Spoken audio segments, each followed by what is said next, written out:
It's the KQ Morning Show, 92 KQRS. I'm Steve Gorman. This is the KQ Morning Show. It is Monday. I had a hell of a weekend. I can't wait to tell you all about it. I'm assuming in our own way we all did. But first things first, let's get right to it. Your top 5 at 6. Here are the things we think you need to know to get your day headed in the right direction. Number 5, Tito Jackson, dead. Tito Jackson, one of the original Jackson 5, one of the Jacksons, dead at the age of 70. For anyone going, which one was Tito? He was the guy that played guitar. And make no mistake, he was a badass guitarist. If Tito Jackson's last name had been anything but Jackson, he would have had a career as a great blues guitarist. He was legit. Tito, get me some tissue. And cooked up a fine vodka, too. Yeah, well, you know what? I never thought about that. Well done, Tito. The guitar and the vodka. No, seriously, I, like most people, had no idea that he was actually good. It stands to reason there's a little bit of talent in that family.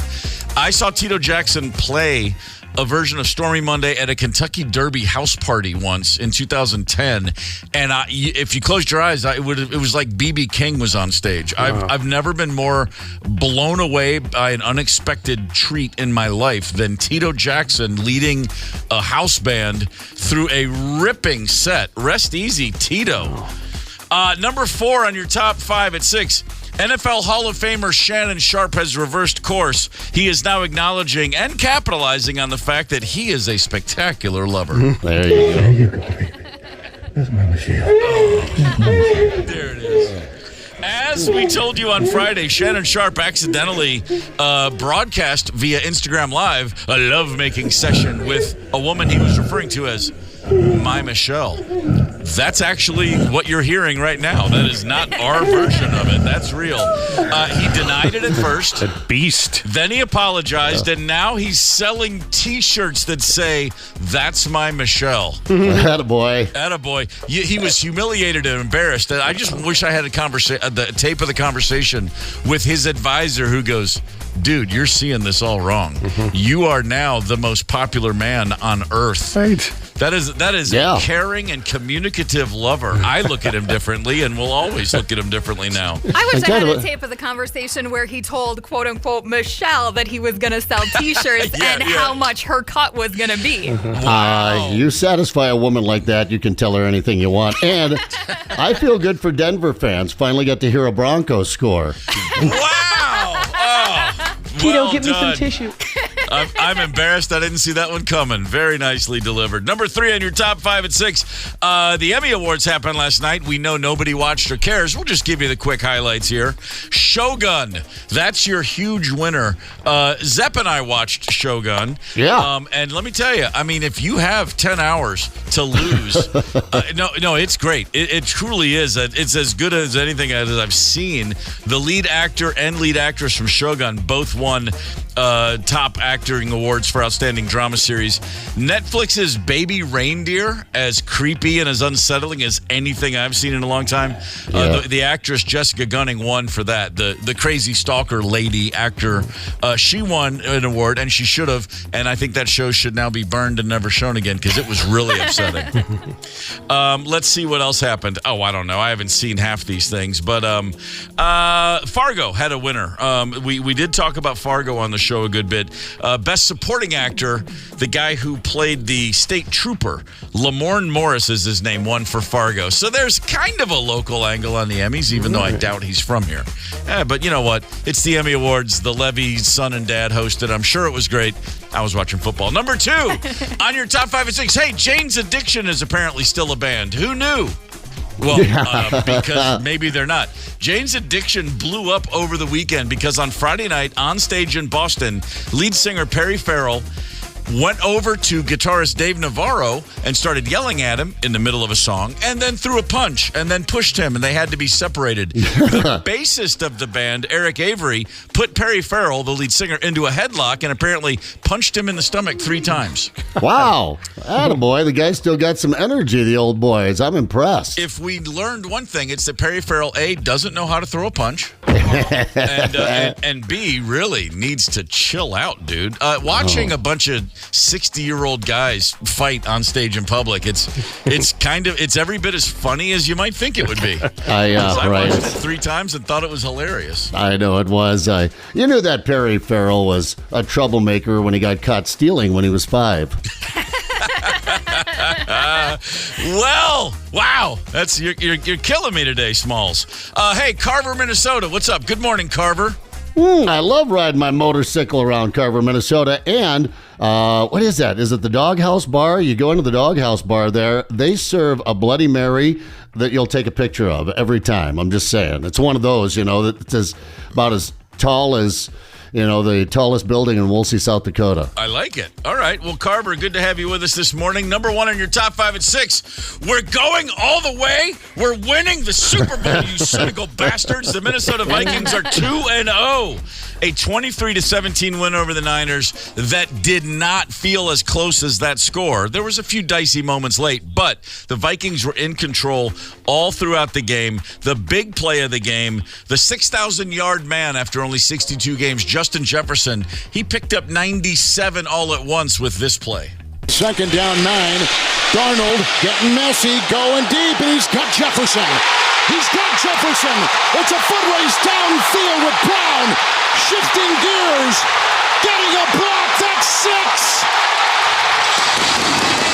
6. The Minnesota Vikings, put it this way. The big question mark is Sam Darnold. And so far, couple turnovers yesterday, or 1 turnover yesterday that was pretty ugly, and then the Jones fumble, like last season, but nowhere near as many.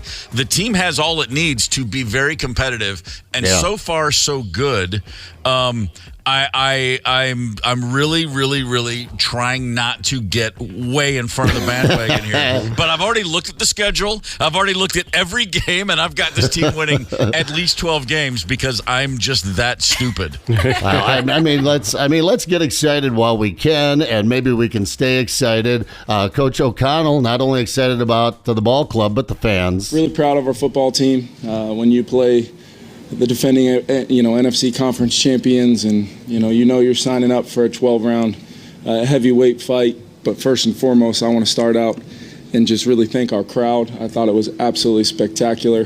The energy from the jump when we needed them in the third quarter, converting some of those third downs on that last long drive for the field goal. You just kind of felt them willing us further and further to go get this thing done. So I want to compliment our crowd.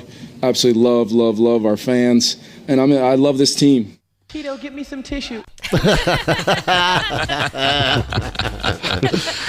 This is a great win, and what you said is, hey, take it right now, appreciate it. The Texans are coming in next week.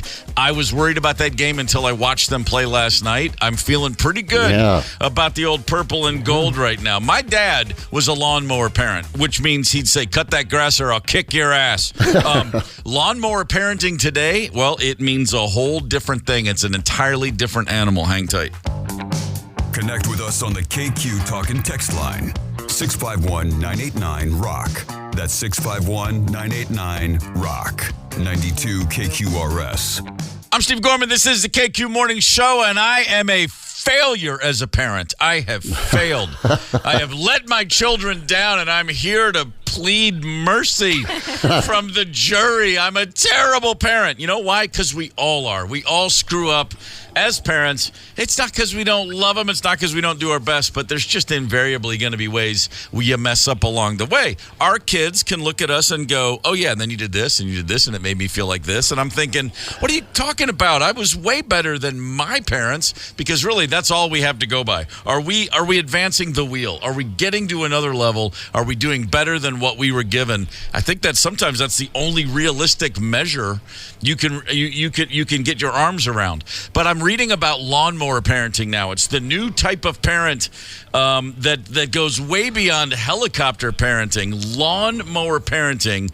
There's an essay that has been written about it that a lot of teachers are going, oh yeah, this is exactly what we're dealing with. Lawnmower parents go to whatever lengths necessary to prevent their child from having to face any adversity, struggle, or failure. And they call them lawnmower parents because they mow down any person or obstacle that might keep their child from having the most charmed and convenient life possible. Cue the REM tune. It's the end of the world. Let's just put the period right there. Yeah. Quick 5 seconds here from the mom opting her child out of schoolwork, the kindergartner. Just a little PSA for any parents that might not know this, and I just recently learned this, is that you can actually opt out of homework for your children. Yeah, that's right. You can do so they don't have to even do that homework. It's upsetting. I think they're forgetting. You're trying to raise a human being and not a weird little cult object. It's the bad times. It's the tough love that make us who we are. The teacher in the essay gave an example of a parent who left work to come to high school to give his daughter bottled water because she said she was very thirsty throughout the day. He asked, do they have water fountains? And she said, yeah, but I just want bottled water. So he left his job and went and bought a bottle of water and brought it to his daughter. Oh, my God. I do look back at times and think maybe we were too easy on the kids. Maybe we were. Yeah. But my God, compared to that, no, it was like a work camp compared to that at the old Gorman house. There's also, of course, tiger parents. We've heard about those. They still are out there. That's the huge high expectations. Parents, they make their children prioritize things like studying and extracurricular activities that look good on the resume. That comes more important than leisure time. You say tiger, I say douchebag. You gotta get over yourselves. Your perfect little genius kid hates you. Make no mistake. That child does not like you. Attachment parenting is also still out there. It's raging. That's about nurturing and making sure your kids can trust you. It usually involves co-sleeping, where your baby, all the way through toddler into 5, 6, 7, sleeps in bed with the parents. I had a former coworker who had her daughter sleeping with her, and she was a single mom until her daughter was 18 and going to college. Oh, okay, all right. Insane. Yeah, wasn't a space issue at all. I don't think it was a space. She was a sales rep, so she was doing okay. We had friends that did this too. My buddy and his wife, they said, well, we saw this documentary on African nomadic tribes, and attachment parenting led to such healthy blah, blah, blah, blah, blah. And I was thinking, well, yeah, I would absolutely have my babies in bed if there were lions walking around. Yeah, right, we exactly. live on a quiet tree-lined street in Midtown. I think we're going to be okay. Yeah, don't dads get boners anymore? That's not. when I was like, not sleeping with the kiddos when they're boner aware. By the way we were raised, like 70s and 80s, that is now what they call free-range parenting. You let your kid walk to school alone. They go to a park by themselves. You give them a sense of the world that makes sense in reality. Free-range parenting. I like it. I like free-range meats. I like free-range parenting. Amen. My wife and I did argue at times because letting the kids play in the front yard without being sort of on point, on guard. But when they were like 4 and 5, I got it. But by the time, Connell would have buddies over, they're playing football in the front yard. They're 10. I'm like, I'm not watching. I'm not watching. There's 3 of them. There's 3 of them. One of them will elude the kidnappers and come and tell me. It'll be fine. They'll have a 30-second start at most. And I would literally say that, and my wife would look at me and turn white. Yeah. Anyway. But we've all messed up. We can look back and probably, I'm curious. What can we actually cop to screwing up? Or have we done it just right? I'd love to hear. 651-989-ROCK. Where did you screw up your kids? Talk or text line. It's there all day long. We'll be heading back to this topic at some point because I just love the idea of lawnmower parents because I've known a few, and man, they really grind my gears. Time to look back on this day, September 16th, 1993. St. Paul's Dave Winfield got the 3,000th hit of his career. Winfield got his 3,000th hit off of another Hall of Famer, Dennis Eckersley, down at the Metrodome. He was the first player to get number 3,000 indoors. St. Paul Dave Winfield. Oh, you mean the guy drafted by 4 teams in 3 different sports? The Padres, the Atlanta Hawks, and the Utah Stars of the ABA, and the Vikings all drafted him in their first rounds. Dude could play whatever you wanted him to play. In 1976, another dude was drafted by 3 leagues, but a guy named Dave Logan, who had nowhere near the kind of career as Dave Winfield, a member of the Hall of Fame since 2001. Nice done. Nice job, Dave. And then on the same day, 3 years later in 1996, another St. Paulie. Paul Molitor got his 3,000th hit. How about that? 4 guys from St. Paul in the Hall of Fame, 2 of whom both got number 3,000 on September 16th, 93 and now 96. Molitor and Winfield were almost teammates in Toronto. In 92, Winfield won a ring with the Blue Jays, but then came home to the Twins. Molitor then went up to Toronto, and then they won the World Series in 93, and he was MVP. So they got back-to-back rings with the Blue Jays, but were not teammates. What's going on in St. Paul with the baseball? Man. St. Paul, just good living. Good Lord. It's the KQ Morning Show, 92 KQRS. You're listening to the KQ Morning Show. Steve, Zepp, Tony, and Ryder on 92 KQRS. I'm Steve Gorman. This is the KQ Morning Show for Monday, September 16th. Good morning. My new way of mentioning to someone, instead of saying like, hey, have you put on a pound or two? I'm not going to ever say that. What I'm going to say is, did you just go to Five Guys? Yeah. See? That's a high five right there. Oh, yeah, it is. And by the way, guilty as charged. I will go to a Five Guys. You drop your hat, I'm going to Five Guys. Oh, that was good fries. Man, they put it in a cup for you. Yeah. They put it in a cup for you. They offer me a giant box of peanuts while I wait because I can't sit there for 6 minutes without eating 57 peanuts. There's a new analysis out on the most unhealthy menu items at various fast food chains. And in case you haven't connected the dots, Five Guys, you're killing us.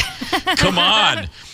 This is apparently, they're looking at the unhealthy scores. They're comparing calories, sugar, saturated fat, and sodium, or all the good stuff. All the things that make life worth living. Everybody gets an unhealthiness score. The unhealthiest cheeseburger is at Five Guys. And God, boy, and they earned it because, man, are those things good. By the way, also, the unhealthiest French fries. That's it. I mean, cheeseburger and fries. Go to Five Guys. You're just killing yourself. I love it.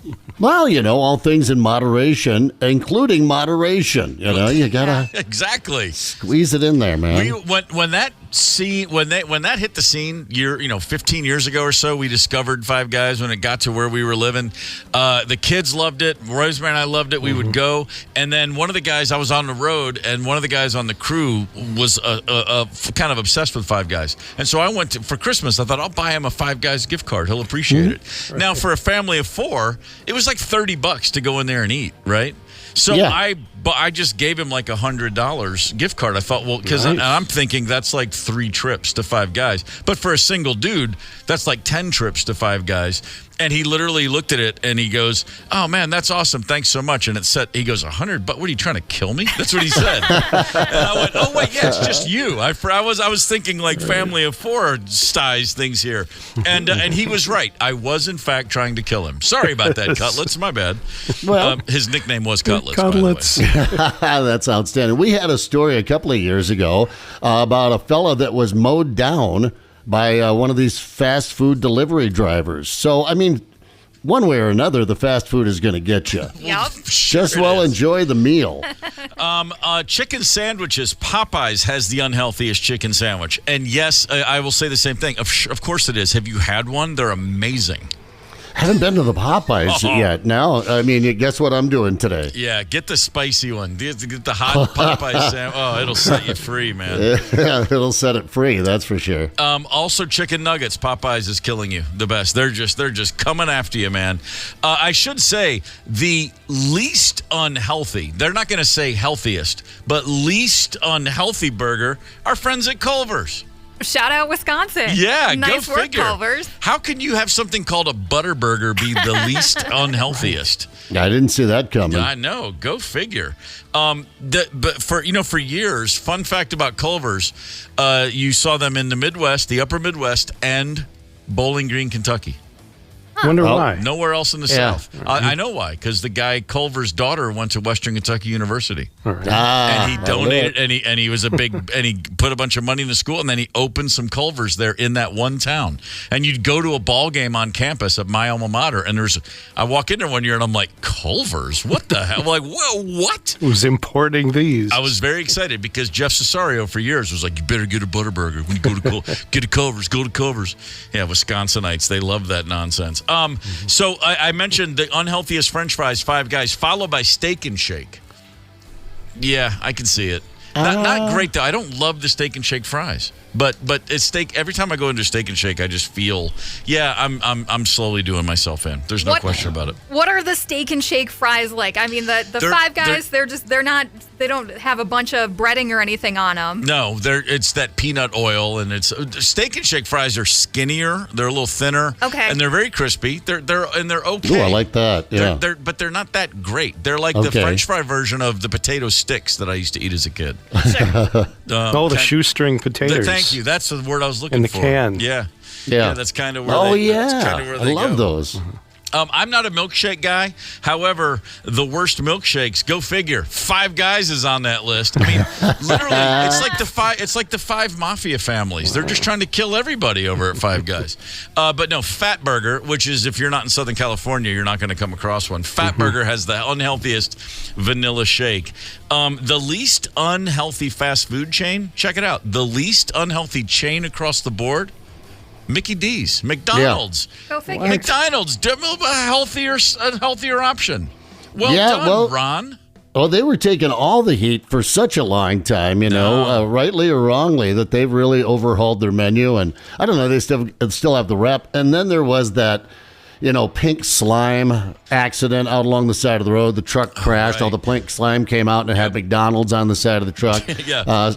So they're trying to shape up, I guess, a little bit. But yeah, you'll find lots of good offerings. I don't know. I'm a Big Mac guy. I'm sure that's still pretty unhealthy.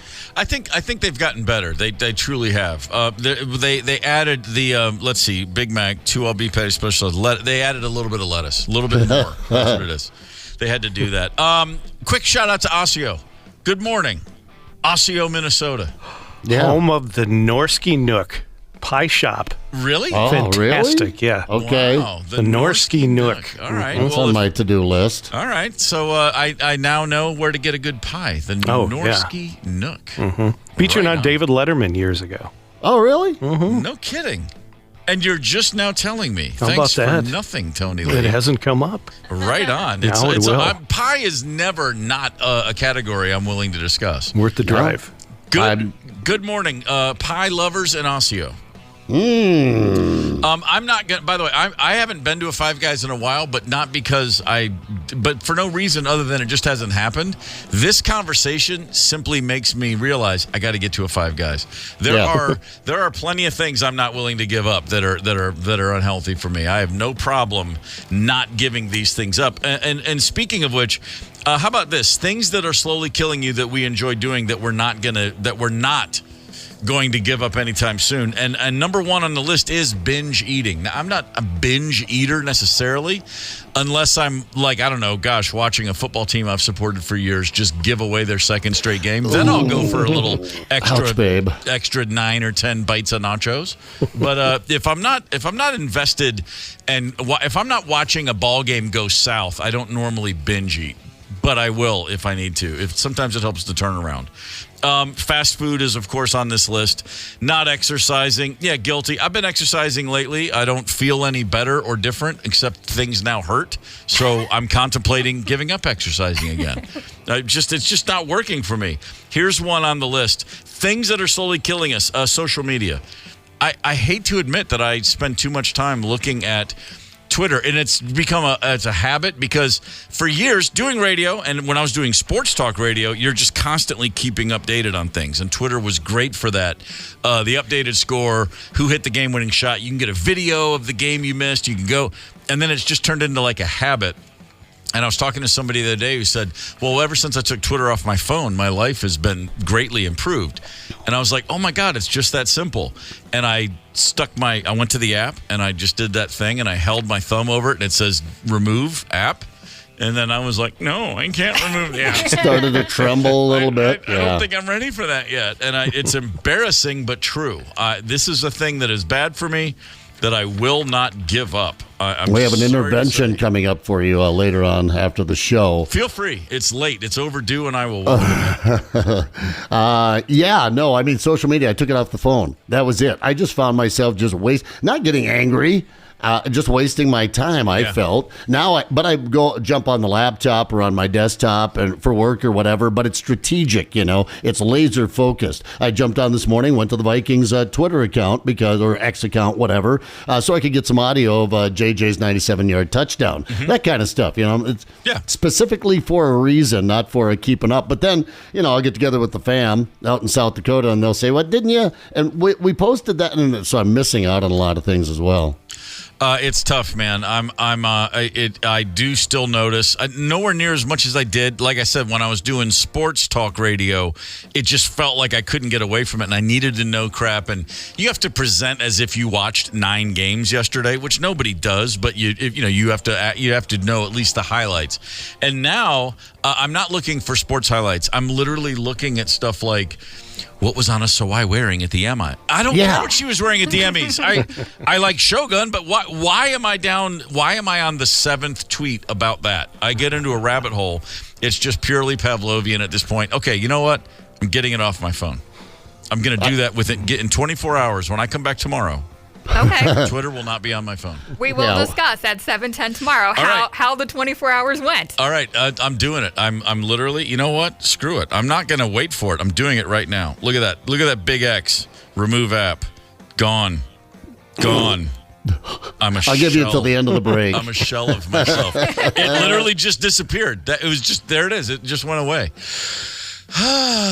Okay, now I got to get the 5 guys to make up for it. Well, that's just it, my vices are my retirement plan. I didn't plan well younger, and I talked to somebody in the medical industry once, and they said, the smoking and the drinking and the fast food, the horrible lifestyle that's going to kill you early. But they said actually people that live healthier have the longer, worse deaths. It takes them forever to die. They end up in the hospitals much longer. They end up in the old folks' homes, and that sort of living much longer because they lived a healthier life. Us people that live an unhealthy life, when we start to go, it's a pretty quick slide. And I'm looking forward to that. Man, if that is an all-time, that's a Silver Lining Hall of Fame right there, brother. Go. That is a hell of an entry. I really do appreciate that. The Emmy Awards did go down last night.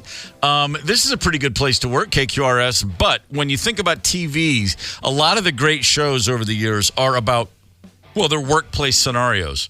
The TV set in a workplace.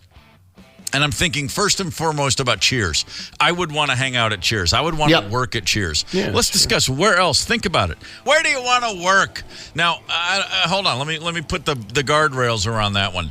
What TV show do you like about a workplace that you would like to work? That's a better question. I don't care about where you want to work in reality. Where do you want to work on TV? The first one that comes to mind for all of us, of course. Well, WKRP in Cincinnati, but we already worked there. So, although we don't have anybody nearly as cool as Venus Flytrap hanging around, or Johnny Fever for that matter, as much as we might try, we can never quite be that way. But I was thinking about the Emmy Awards last night. Workplace TV shows, a staple of our lives. And as kids growing up, the sitcoms, so many workplace scenarios. I never wanted to be a cop, but I really did want to be, I wanted to hang out at Barney Miller's squad room. Like you think back to some of the great shows of all time, and I'm like, let me hang out with Fish and Wojo and and Barney Miller. I mean, as a 12-year-old, I'm like, I want to hang out with all those old dudes. That was one on my list. They weren't really being cops either. No, they weren't. I mean, there's a little light cop duty occasionally. Every now and again, you'd see something. I mean, there was that famous mashup picture where they arrested the Sweat Hogs from Welcome Back, Kotter. But otherwise, not a whole lot of like down and dirty police work on that show. No, they mostly stand around drinking coffee and making funny dry quips. Exactly how I wanted to live my life. It's like a government job. Ranker.com asks people like, where are your most famous? Like, where do you want to work from a TV show? And I will admit, the poll, there's a huge recency bias on this show. So number one was the Pawnee Parks and Recreation Department from Parks and Recreation. I've never seen that show. That's Oh, you it's have good. it. And Yeah, everybody I know that I trust says, "Oh no, it's great. You'd love it." But I just have never taken the time to go back and see it. Yeah, I got to it late too when it was in syndication. I don't think it's still running, but anyway, so I got to it in syndication and went, "Yeah, I'll be damned." It's very clever, kind of like 30 Rock. I got to that one a little late and went, "God dang, I really kind of like this show." But having worked in it, it's got to be a small town Parks and Rec. It can't be like Minneapolis or St. Paul. There's a hell of a lot to do. That's work. But if you go to a small town like I did, Aberdeen, I worked at Parks and Rec. Yeah, it's just a big. All day is spent looking for a place to hide from your supervisor and not get a damn thing done. Yeah. Well, that would be a great. I'm good at that. I can shuffle papers around on a desk, and I can get up and I can act like I have an important phone call to return. I can do all that kind of You stuff. just walk around with a cup of coffee, just checking on everyone, like, "Hey, how's it going in here?" And it always looks like you're busy moving around doing something. Number 2 on this list is the one I already mentioned because it was actually the first one I thought of, which was simply Cheers. I mean, who wouldn't want to work at that bar? Right, exactly. With those characters throughout the great, I have a hard time thinking that there's a better from the 80s when sitcoms seemed to really be at the forefront of the zeitgeist. I mean, there were so many big ones in that decade. It was like 50s, 60s, 70s. They were just tinkering and had some real great ones. But by the 80s, there was just a few that just seemed to be they just dominated conversation for all age groups. And Cheers was, I think, kind of the number one that I think back to more than Cosby, more than Family Ties, more than some of the other ones. Cheers was just the place, man. And once they brought Woody in there, I missed Coach for a minute, but Woody was such a great character. Yeah. I absolutely loved it. But there's a bunch of these on the list. But again, I date myself. The time when I was really spending time with sitcoms, I go back. What about WJM? What about little Mary Tyler Moore TV studio situation happening? Yeah, I know it's TV. I'm not pretty enough. But if I were just imagining, or hypothesizing here, sure, that seems like a cool place. I would enjoy knowing that every day Ted Baxter was going to say something profoundly stupid. Oh my God! Without a hint of self-awareness, I will watch. Yeah. I will watch a Mary Tyler Moore. Well, if it comes on, I'm there. I'm just like, well, I'm here for 21 minutes. So good. Right. I can't do anything until this show ends. Well, Betty White and I totally would have hooked up too. Oh, well, yeah, of course, man. I mean, in real time, back in the day. I mean, Sue Ann Givens, wasn't that Oh, her that name? trollop. Yeah, man, she was getting after it. I also loved as a kid and used to just. The excitement, looking forward to and hearing that high, whatever that was, piccolo or flute, the Taxi theme song. Just, man, another few minutes with Louis De Palma and Alex Rieger. I loved Taxi. I was just waiting for it all week, every week. That was the first answer that came through on the talk and text line, 651-989-ROCK, was Taxi in all capital letters. So, Absolutely. Yeah. Let us know what you got. As long as I didn't have to drive, right? I don't want to go drive a cab in New York. Maybe Jim. I could be Ignatowski. Was that it? Jim. Ignatowski, sure. Yeah. Something in there, just the mechanic that doesn't know how to do anything. What about the great when he's going to get his taxi driver's license, he has to take the written test, and he's sitting there with, it might have been Tony Danza or Bobby Conaway, one of the other guys on the show, they're taking a written test, and Jim looks over and he goes, "What does a yellow light mean?" And the guy looks at him. They're cheating on a test. So under his breath, he goes, "Slow down." And Jim goes, "What does the yellow light mean?" And he goes, "Slow down." And then, what? I mean, I can remember. I remember like the position I was in on the chair when I was laughing so hard. It's been so many years now. It's kind of coming back to me. He was a driver. It was Lodka that was the mechanic. Yeah. Yeah. That's all right. That's right. I need to be a Lodka. Okay, so we're on the talk and text line. Taxi, that's another one. Gilligan, not really a workplace scenario. Maybe you want to just work on the SS Minnow when it's still floating. MASH, thought of it and then realized don't want to go to war. Yeah, the war and then the MASH. This is another 4 from the same text. Black Sheep Squad, the Baba Black Sheep Squadron. Oh man, we did not miss that show. My dad was a propeller mechanic on a Corsair, the planes they flew. I'm not kidding. We had to watch that show every week. It was mandatory. Boys, Black sheep, let's go. And we would, okay, Dad. Have a seat. Whatever we're doing, like stop studying. After 20 minutes after yelling at us to go study. Come in and watch this with me. But we loved Baba Black Sheep, man. That was fantastic.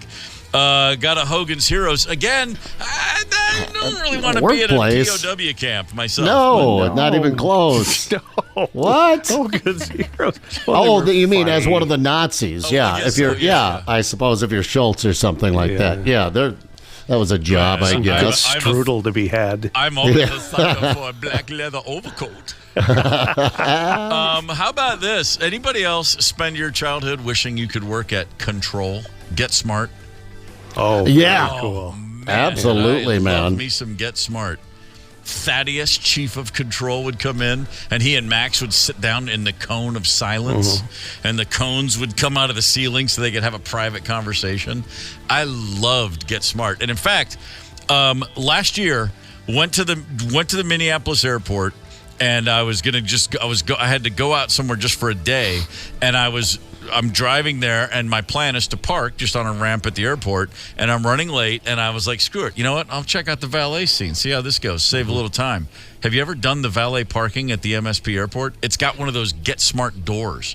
You go into a tunnel, and as you approach, the door opens really fast, and you drive through it. Oh, cool. And when it happened, I went, it's like Get Smart! I was so excited. I was like, no way! It was the coolest thing. I haven't done it since, but it'll happen again one day, and I'll be just as happy. Nice. Great theme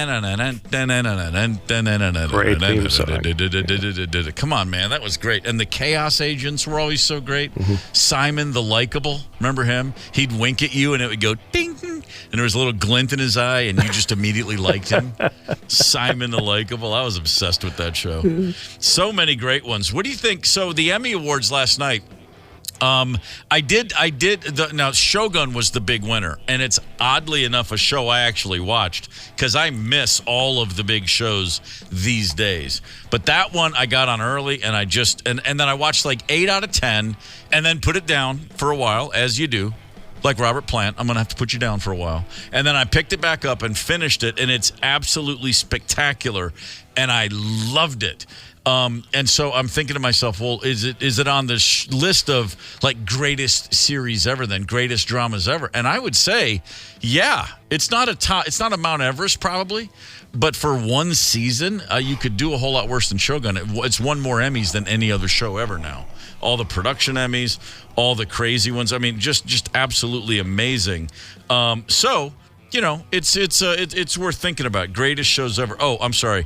I did see one other text I wanted to share. I want to be a stagehand on The Muppet Show. Done. Yeah. Yes. Oh. And well, your hand would have to go somewhere. Hold with on. a Muppet. Here's another text. Petticoat Junction. Watch yourself. What? You just want to see those girls in their bloomers. You talk about a show that I couldn't get to the channel changer on the TV fast enough. Yeah, no kidding. Petticoat Junction. No, thank you. I don't even know what it was. At the studio around Golden Junction. I can hear the song. Don't. Which had Bobby Joe, Billy Joe, and was it Betty Joe? Man. Just a bunch of whores, all of them. Oh wait, no, I'm sorry, that's not true. They were just Uncle Joe. Oh, this is a tough one. Chet texted in the Mayberry Sheriff's Office. Yeah, you know what? I missed Andy Griffith as a kid growing up. It would be on, and I didn't care. I didn't watch that show till I was in college, and it hit me like, oh man, I've been missing. I will watch an Andy Griffith any day right now. Same thing. You put it on, and I will sit there and watch the whole episode. Grew up in a small town, a little slow for me. Yeah, I can see it. Greatest comedies ever. I mean, like, what do you think?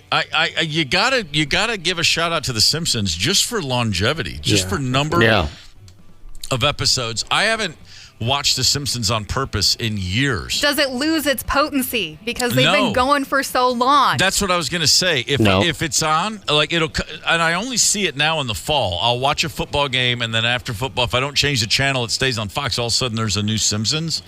And anytime I see it, I think, God, this show is still funny. How is this possible? Yeah. We're talking, 1989, 35 years. And it is still every time I see one, I look at it and I'm like, this is as funny as anything else on TV. So, but is it the greatest ever? Because Taxi's up there for me. Larry Sanders, the old HBO show, Larry Sanders was great. And now, just to sound like a pretentious douchebag, I'll tell you what I think is the funniest show ever. The original Office.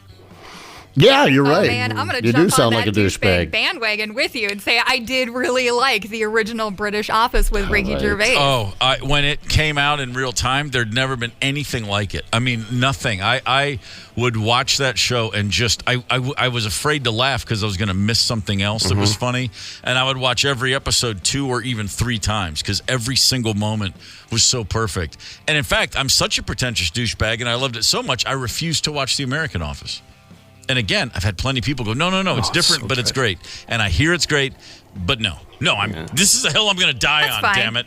I'll let you die on that Thank hill. you. I watched The American Office, and the British one was better, and I know that makes me sound like a jerk. No, it's what it is. That's okay, you guys. We still kind of almost love you anyway.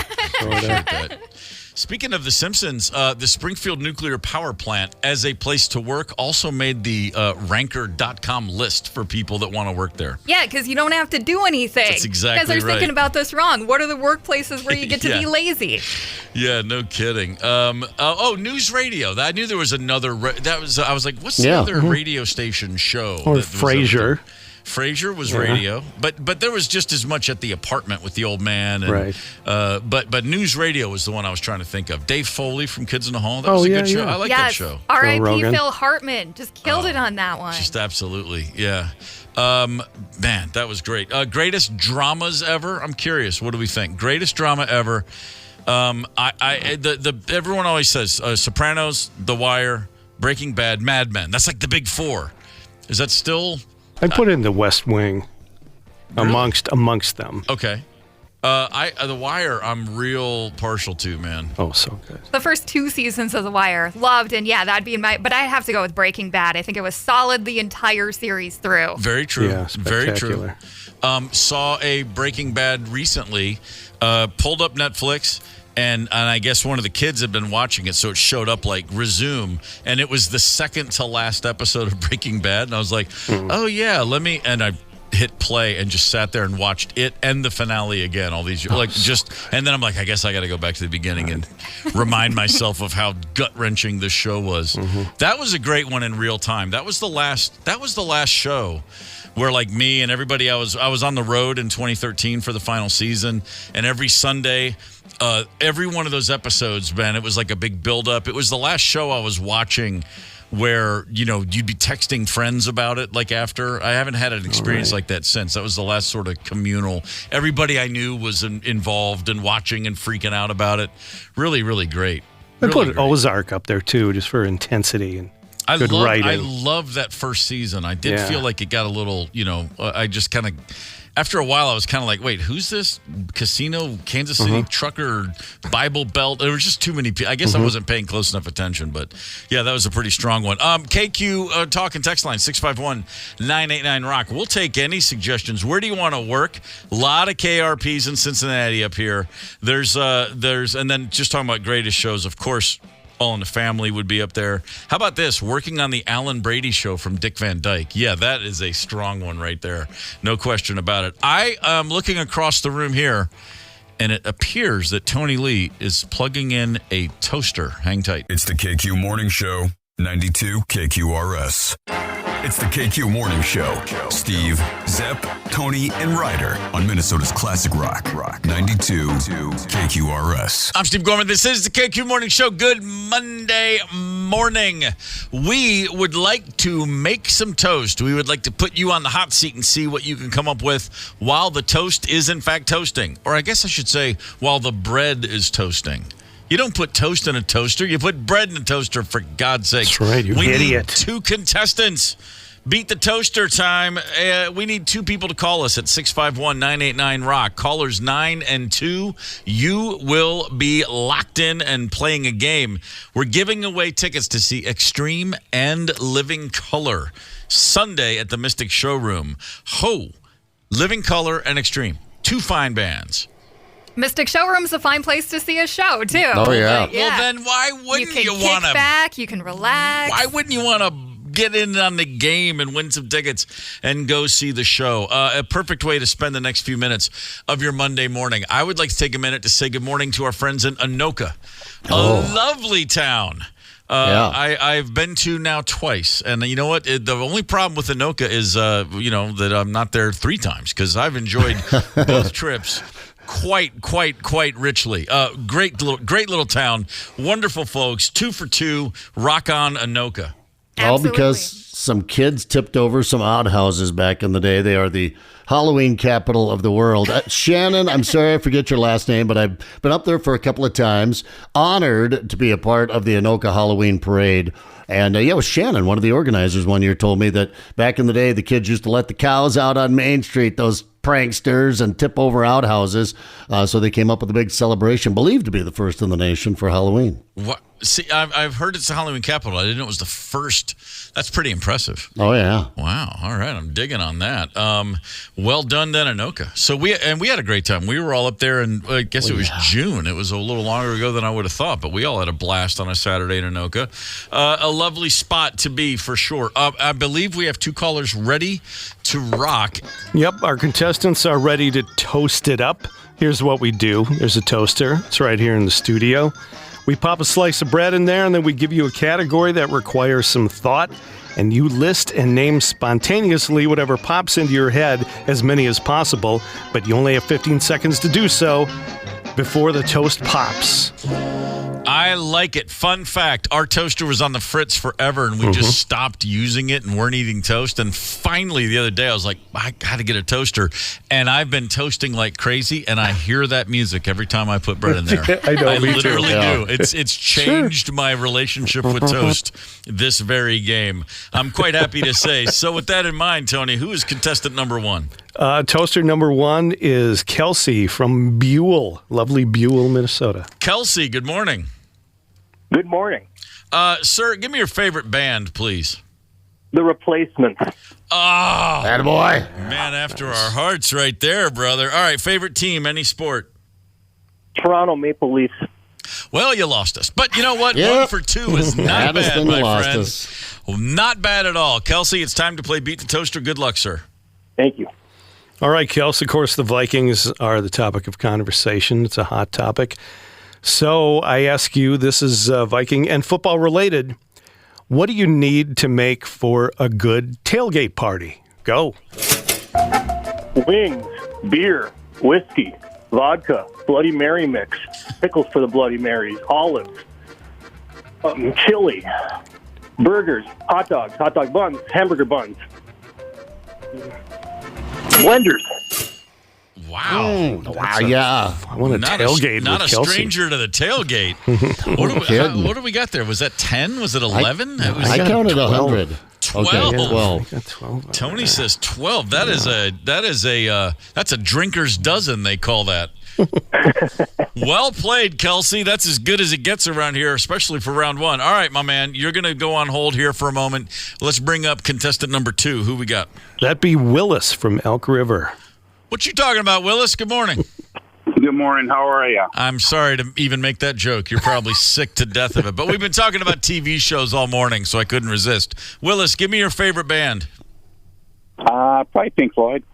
Pink Floyd will work all day long. Favorite team, any sport? Anybody but the Packers. There you go, baby. By the way, I texted all my Packer friends yesterday, and I said, you just won a game with Malik Willis. Your miracles are done for the season. Yeah. Oh, my cousin. God. Go Yeah, figure. right. The Willis family here. Unbelievable. Willis, my man, let's see. You are up against Kelsey, who buzzsawed through round 1, but we think you can match him. Good luck to you, sir. All right. Thank you. All right, Willis, we're going to stay with the theme of the purple. Viking Sam Darnold is becoming a surprise star and a reason for optimism. We're into Sam, so you, besides Mr. Darnold, name some famous Sams. Go. Sam Malone. Mm-hmm. Yeah. Sam's Club. All right. Sure. Uncle Sam. Aha. Yeah.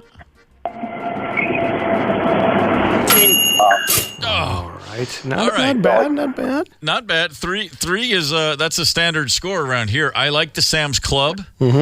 Reminds me of the old Animal House. Bill Murray, famous Mickey's, and he said Mickey Way, the candy bar, Mickey Way. Mickey Way. Dig it right there. Okay, here's the deal. Kelsey maybe got a little nervous and just dropped off the phone. So let's go with Willis's round 2, and I'll keep my eyes out to see if Kelsey calls back. Okay, Kelsey, if you're listening, Kelsey, get back on the horn, brother. 651-989-ROCK. You had a great round 1. We need you for round 2. But Willis, as we still have you on hold, we'll go straight to we still have you on the call, I should say. We'll go straight to your round 2. Good luck. All right, I'm here. All right, Willis. Also, hot stuff over the weekend, the Emmys. So I ask you to name some TV shows that revolve around cops. Go. Cops, Police Academy, Adam 12, Reno 911, Dragnet. I don't know. All right. Now, there have been so few, it's hard for the delivery of Dragnet alone. Dragnet. That was very dramatic. I counted 4 on that one, or was there? I got 5. You got 5. All right. Yeah. I apologize. Willis So that's a got total. 5. Then, Willis, you have a total of 8, sir. And right now, if we don't have Kelsey back on the phone, Willis may be just walking himself right into some concert tickets. We're going to give Kelsey another second or two. Cop shows, I was going to mention earlier in the show, we're talking about them. Hill Street Blues, another big one of the best ever. Man, I mean, that was like, groundbreaking, incendiary, all this stuff. There was like, wait, TV shows can actually be really good and smart too, huh? God, it was so good. Yeah, that was great. I always loved Hill Street Blues. I got to say, it doesn't look like Kelsey is going to come back and he was in a good position, but you know what? The greatest ability in sport is availability, and Kelsey has no longer made himself available. Willis, my man, by default, your 8 is enough to win the tickets. Congratulations, brother.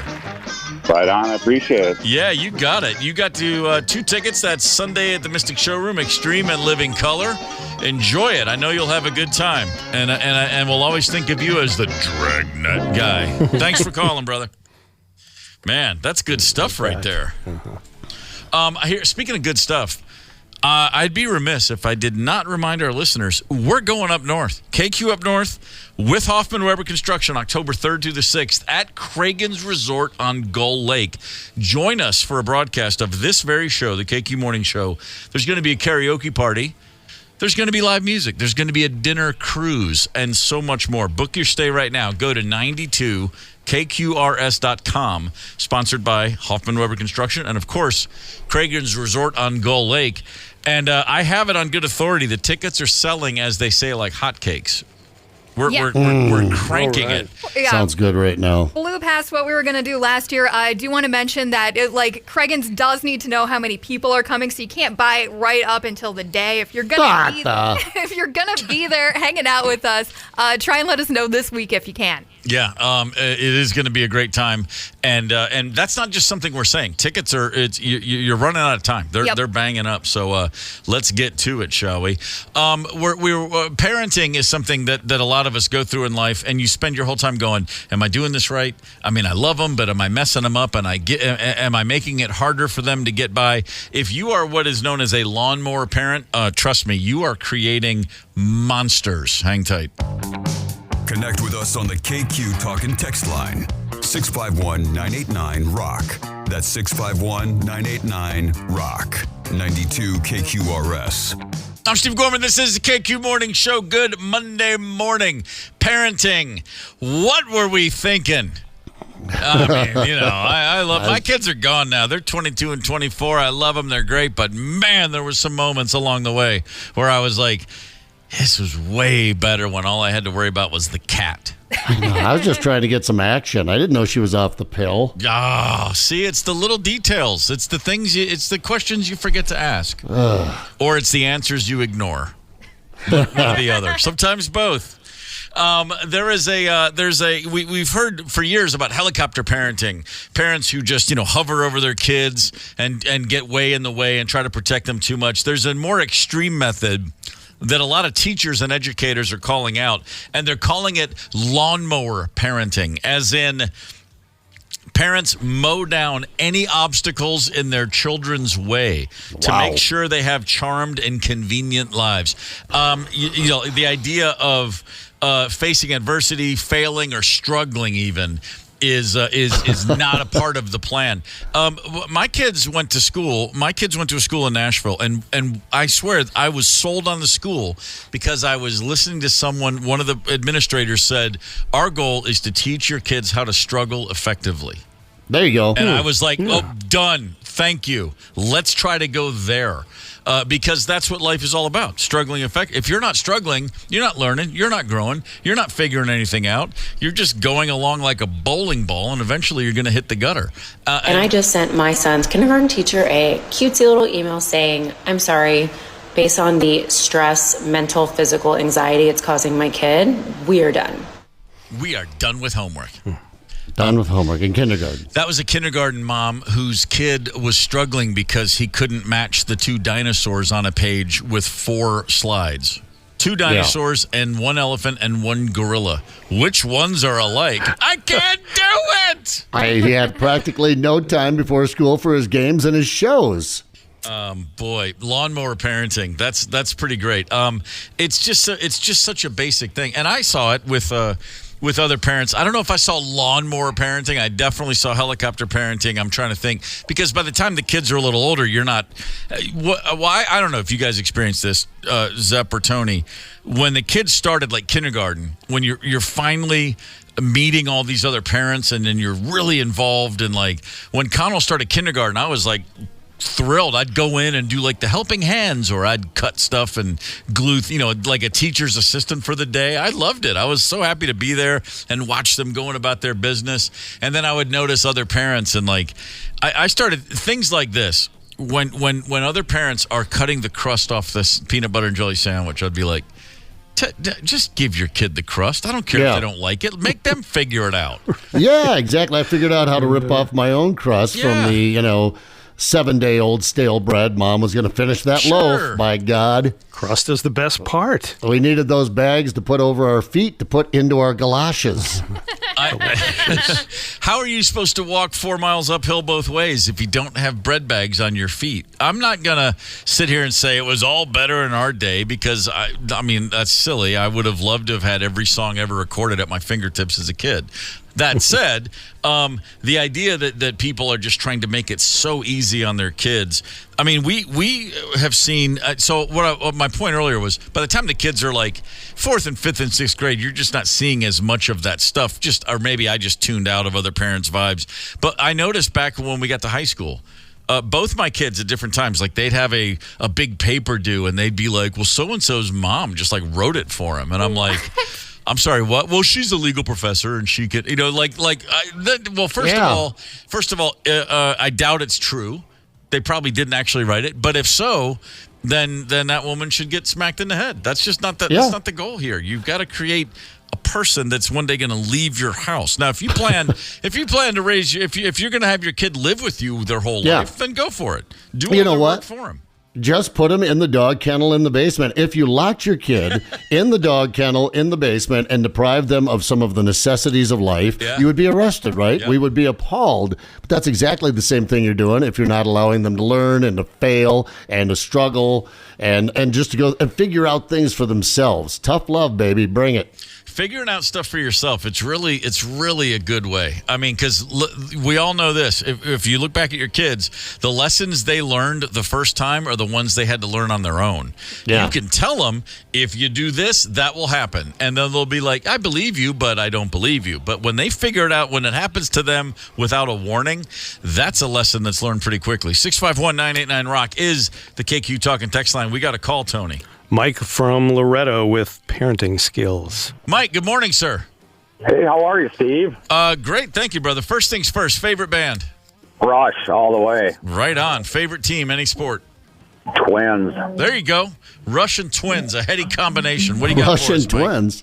What do you got? Boris and Russian mail-order twins. What do you got for us? Hey. I just want to comment on your lawnmower parents, lawnmower and helicopter parents. I'm 62. I'm well aware of these people out there scaring the death out of me. Anyway, my comment is, if I wasn't bullied when I grew up, I wouldn't turn out to be the person I am today. And that's all I got to say. Fair enough. Yeah. Hey. You know, Amateur professional drummer forever, Steve. Love your stuff. Love watching you.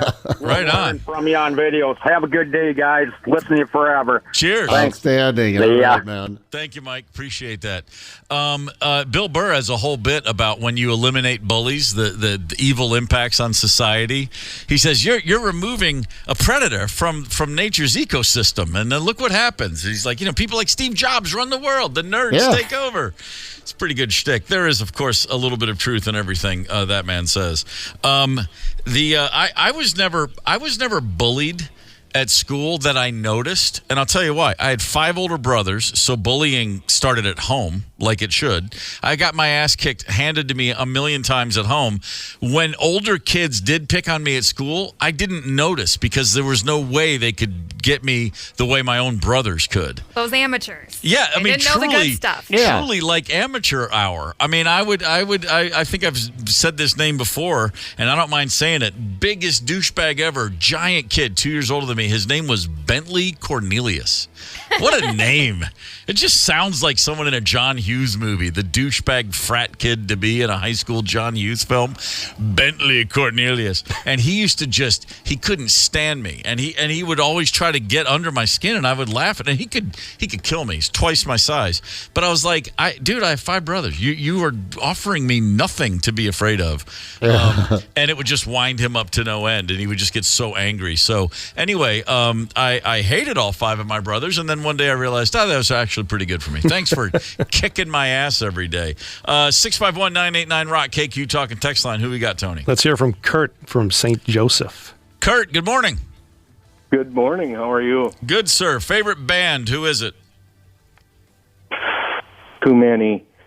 Deep just Purple, probably. Deep Purple. That's good good for a Monday. You can change your answer tomorrow. Give me your favorite team, any sport. Not a sports fan. Wow. You know what? Yeah, Fair enough, dude. Right on. Well, then pass the bong and tell me what you want to talk about today. Okay. I want to talk about how big pussies kids are today. Let's do it. Shit. I mowed 6 lawns, had to weed the garden, make 15 cords of wood a year, and you know what I mean? Yeah. Made my own way. Nightcrawler hunted. No allowance. Wow. It's just like... Kurt, do you have kids of your own? I do. I have 3. And did they have an easier time than you did? Or did you raise them the same way did they have a similar experience? They had similar. Similar. Okay. The youngest one, not so much. But I'm proud of all of them. My oldest son's a cop. And my daughter's a nanny. And my youngest son is going to college for engineering. Very strong. That's all contributors. I like that. Kurt, thank you for the call, brother. Appreciate you listening.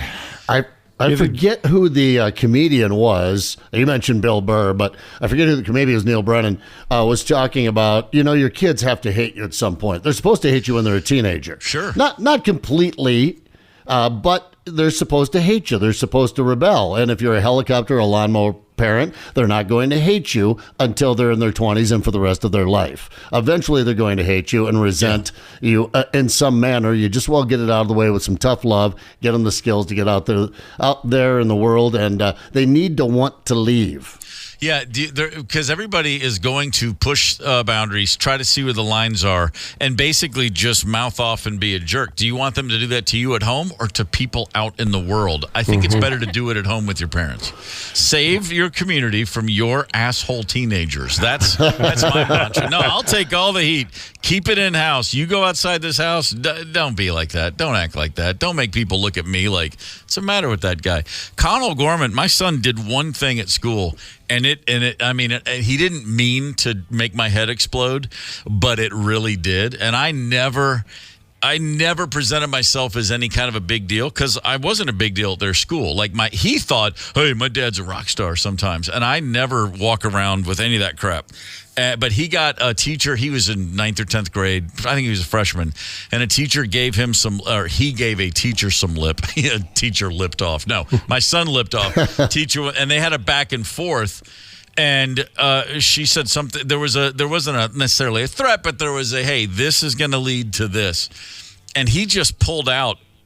Yeah. Do you have any idea who my dad is? Okay. And then I heard about that one, and I sat him down. I said, I don't know who you think your dad is, but let me tell you who your dad is. I'm just another dude here, and he's going to this school. I'm like, yeah, I'm in a band that had a hit 20 years ago. That's who your dad is. There's like, look around at the parents at your school. There's social workers and brain surgeons and everything in between. I'm just like middle of the road as far as cool or impactful or influential. What are you talking about? I need a haircut. What are you talking about? I never paid. He's just like, I don't know. I thought it was kind of a big. I was like, stop, don't ever. Oh man, it just grinding my gears to no end.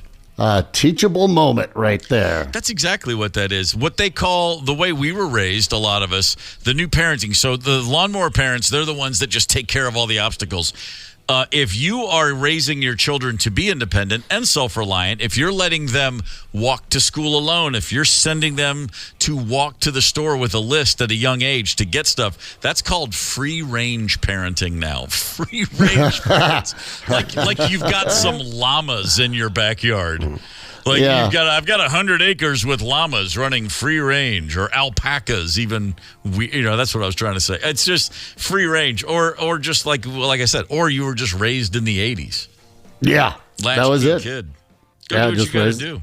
Do what you got to do. I was just thinking of the number of times my daughters would deny they were my daughters. No one was saying, you know who my dad is. Taylor one time said, wasn't your last? It's Zepp, right? And she goes, it's Zapinski. I just shortened it up. And I'm like, what? You lied about the... Oh, wow. Yeah, right. Well, you can understand why. On the KQ Talking text line, we were talking earlier in the show about places people would love to work, TV work locations that you would love to work in real life. This text jumped off the page. Sons of Anarchy. A few of those, actually. A few Sons of Anarchies. I guess you can go join a biker gang anytime you like. That's not a job. I guess maybe it is a job for some people. A ranch hand on Big Valley. Yeah, the mom and sister were hot. I'm going to agree with you on that one. There are a few good ones on here, too. I saw, I want to be Kolchak the Night Stalker. Kolchak. How did you say that? Kolchak. Yeah. But then, okay, and here's a good one. Emergency Squad 51. It was on Saturday nights in the 70s. Another person wrote emergency and then said, I became a paramedic. But we obviously missed the most obvious. We missed the most obvious one ever. Workplace job you'd like to have. The Love Boat. Oh, of course. I've never been on a cruise and don't plan to, but as an employee, more than a guest on the Love Boat, because the Love Boat, of course, this is the late 70s. There's cocaine and free sex everywhere you go. So that's a whole different thing than you get now. Isaac, your bartender, would keep you juiced up at all times. You can't the amount of Love Boat get the guest star on. By the way, the people who were just on the Love Boat show, they're drinking the whole time. that actor that played Isaac, I can see Ted Land. Thank you. Is he the bartender? Yeah. He's, he was pouring real highballs on the set. Sure. I guarantee you he was. And Julie McCoy just dropping 8 balls all over the place. Mm-hmm. I mean, they were living large on the Love Boat as a show, but in real life, come on, that'd be a blast. Bernie Capel, heroin addict. He was. It's odd you bring that up because I only saw a few episodes. I didn't watch much of The Love Boat, but I remember at the end of one episode, I was probably junior high age, and there was one episode where a guy had been trying to date this woman throughout the whole Love Boat thing, swoop in on her, as my dad would call it. He's swooping on her. And at the end, he does not get the woman, and he looks at the camera and says, well, easy come, easy go, which has pretty much been my motto for relationships my whole life. But, hey, I remember... I think about that, and I go, well, easy come, easy go. I remember watching a Love Boat, and the same thing at the end of the show, and I was 12 or 13 and thinking, that's a weird lesson to show kids on TV. And the story, the situation was a guy was on the boat, and he met a woman, like the first day, and they had a complete connection. They really did connect. It was a spark, and they were in love immediately. And then a few hours later, he met another woman, and he had a connection and a spark, and they were in love immediately. And his whole storyline is going back and forth between 2 women, and he's genuinely in love with both of them. And I kid you not, at the end of the episode, the 2 women have found out about each other, and they get mad, but then they're talking to him, and he's looking at them saying, but I do, and I love you because of this and this and this, and I love you because of that and that and that. And as they're leaving the boat, the 3 of them, one of the women goes, I guess it is possible for a man to be in love with 2 women at the same time. and I was watching going, really? Is that, I mean, wow, you guys are putting that on TV, huh? Because I'm young and impressionable. You have to keep one of them secret. Well. I found out that's not true.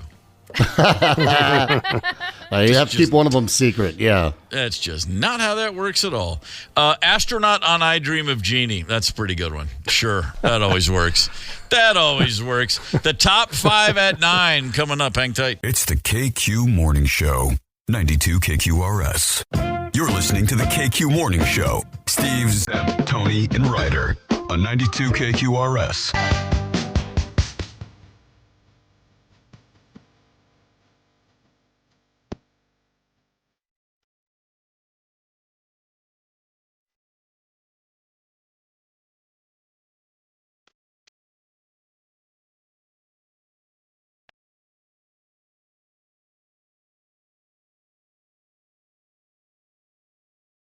I'm Steve Gorman. This is the KQ Morning Show. It is Monday, September the 16th. Good morning. In case you're wondering, hey, what's going on out there today? Well, you are at the right place at the right time because it is time for the top 5 at 9. Let's go. A member of the Jackson 5 and later the Jacksons, Tito Jackson. If you're going, which one was Tito? He was the guy that usually was playing guitar, has passed away at the age of 70. Tito, get me some tissue. Word on the street, my man was on a road trip driving from New Mexico to Oklahoma, and he suffered a heart attack. But you know what? He's been on the road his whole life, pretty much. The 3rd child of Joe and Catherine Jackson. Jackie was the oldest boy. I did not know that. I always thought it was Jermaine, but clearly I don't know my Jackson history. Anyway, Tito Jackson, original member of the Jackson 5. I saw Tito Jackson at a party in 2010, a Kentucky Derby party, like a fundraiser, a gala, a big thing, and there was a house band there, and there were some celebrities that jumped up and played, like Travis Tritt jumped up there, the guy that used to be married to Nick Lachey, was that his name? Nick Lachey, You know, there's people like that. Taylor Chicken Dane, of the Sea, yeah. Taylor Dane was on the scene years after her last hit. It was just a funny thing. And then all of a sudden, Tito Jackson stepped up on stage, and there's a house band, and this is exactly what he said, and this is how he sounded saying it. And I'm like, hey, that's one of the Jackson 5. And this is what he said. We're going to play some blues for you tonight. He was an old grizzled bluesman. Tito. I never knew. Tore it up. And I thought, that's kind of funny. And he picked up he just grabbed a guitar from the guy in the band, and he and the band played Stormy Monday, and he blew the lid off the joint. I was like, who knew? Tito Jackson, as talented as any of his family members. He was great. Anyway, gone at the age of 70. Rest easy, Tito. Number 4 on your top 5 at 9. We shared with you last week Shannon Sharpe, broadcaster, NFL Hall of Famer. My man needs to get a little bit tighter on his smartphone protocol. He was having relations with a woman last week whose name is Michelle, and we know that because he accidentally Instagram lived it. This is real. There you go, baby. That's my Michelle. That's my Michelle. Yeah. I would have, if it were me, I would have gone with an Enough's Enough Fly High Michelle reference, but that's just because I remember. Shannon Sharpe at first denied it was him, said he had been hacked. Then he apologized for it. And now, after a couple days and a couple of conversations with his advisors, he is acknowledging the fact that, yes, I am a wonderful lover. He is selling a T-shirt on his website that says, "That's my Michelle." Stud. Now, he already has other shirts up there. I don't want you to think he's breaking into the T-shirt game for this, but he's added "That's my Michelle" to the list. Kind of funny, gotta say. Very funny. And by the way, if you listen to more of that audio, which I'm not suggesting you should do, you will then realize, like, hey, man, he did himself a favor because he does sound like a man who's not there looking out for himself. Well, yeah, exactly. I mean, come on. A lot of women I've heard from since are very excited. That's how a man should sound in bed, I guess. I had no idea. Accommodating and gracious and giving lover, Shannon Sharpe. Yeah. Who knew? Tito, get me some tissue. I guess Michelle knew. Number 3 on your top 5 at 9. The Emmy Awards went down last night. A whole bunch of shows that, for the most part, I didn't watch. I don't know how many of us watched them, but the big winner was Shogun. We spoke to the people that wrote Shogun right when the show launched last year. Zepp and I were watching it, and they were like, do you guys want to have the Shogun creators on? And we don't normally do that, but we were like, hell yeah, that's awesome. And we had a great chat with them, a husband and wife team. And now Shogun is the most Emmy'd show of all time for one season because they not only won the top acting awards and writing, but they got all the technical awards. They've won a ton of them. Shogun is fantastic. And throughout the day, the show The Bear on Hulu did not win for Best Comedy Series. And, of course, people are like, why is this a comedy? It's basically is it a comedy? It's about some tortured souls working in a kitchen and trying not to kill each other. See? Was that AI laugh? That's that might kind of like a little bit like the AI laugh, wasn't it? I haven't been on all morning. I haven't been on since June. So The Bear was, for some reason, in a comedy, did not win. Hacks won for Best Comedy. And for the record, Hacks is a really good show. I'm a big fan of Hacks. I think it's great. Hacks, all right. Number 2, speaking of Hacks, number 2 on your top 5 at 9, Jane's Addiction is on the road right now. Apparently, Jane's Addiction is still a band, and apparently it's the original members. They're all back after several years apart. They are on tour. Or are they? Because Friday night in Boston, and this was a giant story over social media over the weekend, they had an explosion on stage. Singer Perry Farrell was apparently very, very tired of being drowned out by the stage volume. The amps were too loud, and he went over to his guitarist, Dave Navarro, and threw a punch at him in the middle of the show. Yeah, it's not very good audio. Someone's recording from their phone, but here's the moment. Things went awry.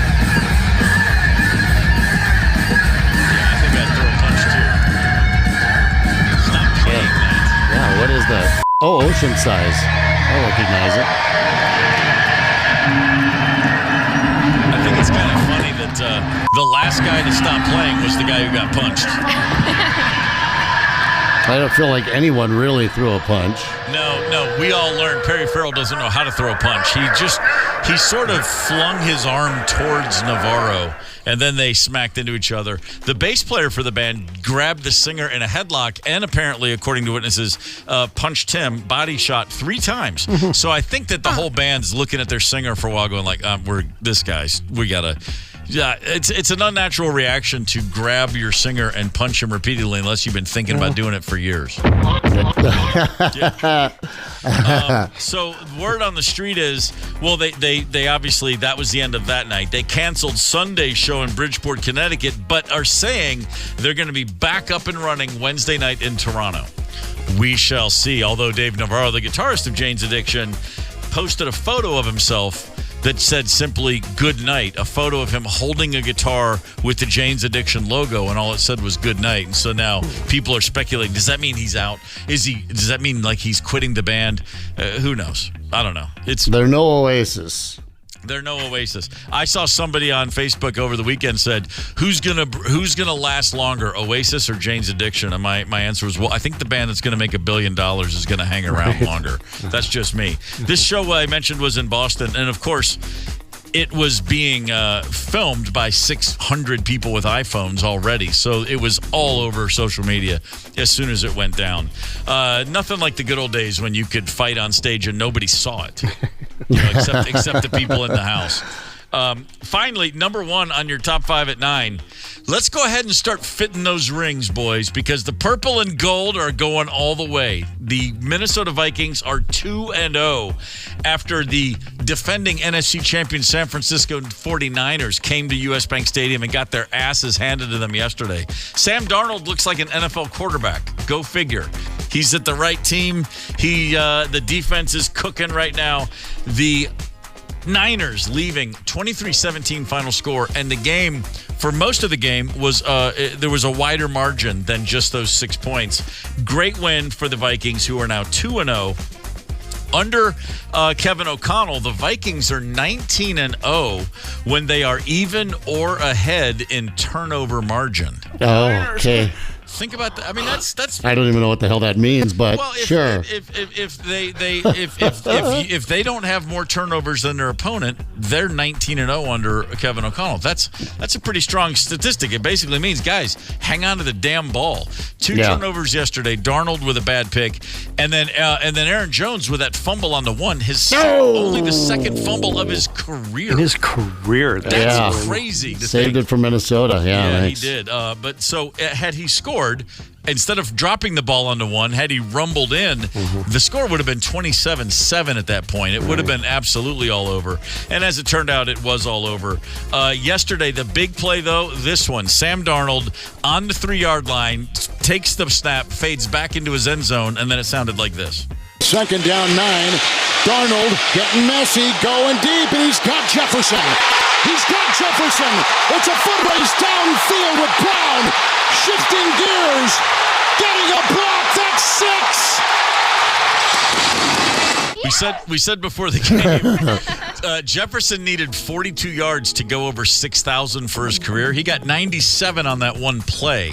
I got a text from my nephew who didn't really think. He goes, man, that's got to be one of the longest touchdowns in Vikings history. And I was like, well, it could only be third worst. He could only have a 99-yarder. It's a second. It's the second best. So they've never, so it was the second best. But I mean, at worst, it's the third best. Yeah. You can't do much better than that.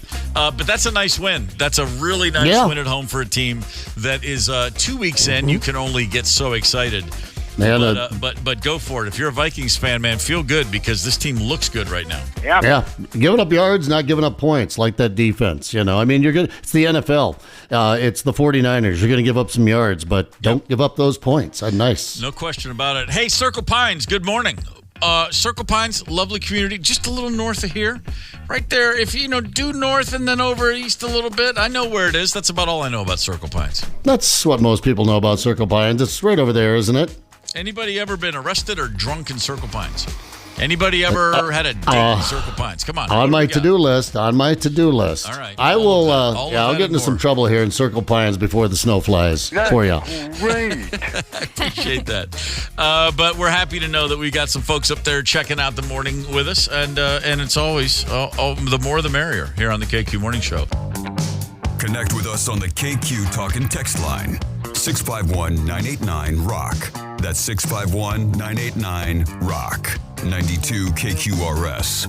If you're on your way to work this morning, I got a recommendation for you. Make sure you're really, really, really productive. Productive. Watch your language. Productivity. F-A-U-X. Not pho. I'm not talking about Vietnamese noodles here. I'm talking about productivity. 1 in 3 of us admit to being productive. We make it look like we're more productive than we actually are. Or as I call it, going to work. Yeah, I mean, it's thank God we have the internet now, right? We don't have to actually sit at our desk. If you're a desk worker, a cube worker, it's the internet, man. It's to get all your fantasy football stuff done. They say the mouse jiggler app looks like you're at your computer. It's just a way for people to make it look like they're knee deep in research and writing and doing very different things. 1 in 3 admit to being productive, not quite working as hard as you're working hard to make it look like you're working hard. So 2 and 3 are liars. Yeah, well, that's exactly what that means. Yeah. People say they do it. People are trying to get a better work-life balance. They're feeling burnout. There's not enough work to do. My boss has unrealistic expectations. Again, it's just going to work. That's every job I've ever had. There's some level of that. I mean, I just think it's kind of funny. But I'm trying to think of a job I've ever had, and I mean every job, this one included, where I have not at some point done my best to make it look like I'm doing more than I am. That's just living life, is it not? Absolutely. Yeah. I can think of a couple people that literally get up every single day and give it 110%. And I just look at them in awe and disbelief and a little suspicion. And they're not around for long. They ascend quickly. They're off doing their own thing. And they sure as hell almost never make it to management, because we know those people are that productivity in the management office. Oh, yeah, that's it right there. That's taking it to the final. If you can screw around enough at work and keep your job, you are then promoted to management. That's exactly how that works. Here's something else quickly. We touched on this a few weeks ago, and then we're like, wait, there's no way they'll actually do this. It's a quick story from California. Lawmakers passed a bill now that will require speed warnings on new vehicles starting in 2030. Cars will feature a beeping warning if you're going over the speed limit. There's still a chance that the governor of California, Gavin Newsom, he can veto the bill, but the lawmakers have passed it. So now it's coming down to the governor's desk. Safety advocates say, well, it could save thousands of lives a year. Others are pointing out privacy issues. How about the fact that I don't think that many of us who are speeding are unaware of the fact that we're speeding. All right. Yeah. Thank you. So A, we know we're speeding, and then B, all we're going to do is turn the music up louder or put the windows down. We're going to do what we can to annoy that beeping sound. I'm just trying to get some butter so my wife can finish this recipe. Yes, I'm going to go faster than 15 miles an hour in town to get to the store. Sure. You know what might drown that out? If I start talking on my phone. I'll just jump on my phone, perhaps. And that will drown out the, stop it, California. Just knock it off. I mean, here's the problem. California is just becoming bigger and bigger a-holes. And then they're fleeing the state and going into nice places where we don't want you. So, I mean, I don't know. It's time for the big earthquake, I think, out there. Hey, my kid just moved there, man. Back off. Well, I mean, he'll come to his senses. He actually had one. He had it. There was a 5-point something out in Malibu last week, and he's 15 miles from there, but that's close enough to have felt it. And he said, I texted him, hey, man, you good? And he's like, yeah, and we're talking. And I didn't say, did you feel that earthquake? I didn't want to, because if he hadn't, I didn't want to put that on his early morning out there. And he said, yep. And then we had a back and forth over what he was about to do. He's going into work. And then he said, felt my first earthquake today. And I said, oh, yeah, how was that? And he wrote, not cool. And I said, no, it's not. There's really nothing cool about it at all. Got his initiation. And he said, yeah, and he said, his text was something like, yeah, that whole, the planet is shaking now. That's really, I don't need that again. And I was like, well, you're in Los Angeles. Get used to it, because that happens. Has there been any here, Twin Cities area ever? Any little tremors? Well, Dairy Queen was started here, and of course they have the Brownie earthquake. Well, that shook the. That is the best kind of earthquake. You damn straight. That's the only kind you need. I know. I asked because occasionally there was one like in like Baltimore had one a few years ago. Yeah. Upstate New York, occasionally you hear about them. Memphis, Tennessee is sitting on a huge fault line that if it ever decided to go, they always say Memphis is one of those places. They say if this whatever fault goes, they'll not know what hit them. And it's like, oh, thanks for that. But yeah, so nothing up here. Good. It says there was 20 small to to moderate earthquakes have been documented since 1860. Oh, that's in cute. Minnesota. Minnesota, little earthquake. Just a little No, forget jostled a tad. Forget I even asked. Why did I do this? Now I'm going to wind myself up. I've been in one, and that was one too many. Get the KQ Morning Show podcast wherever you listen. 92 KQRS.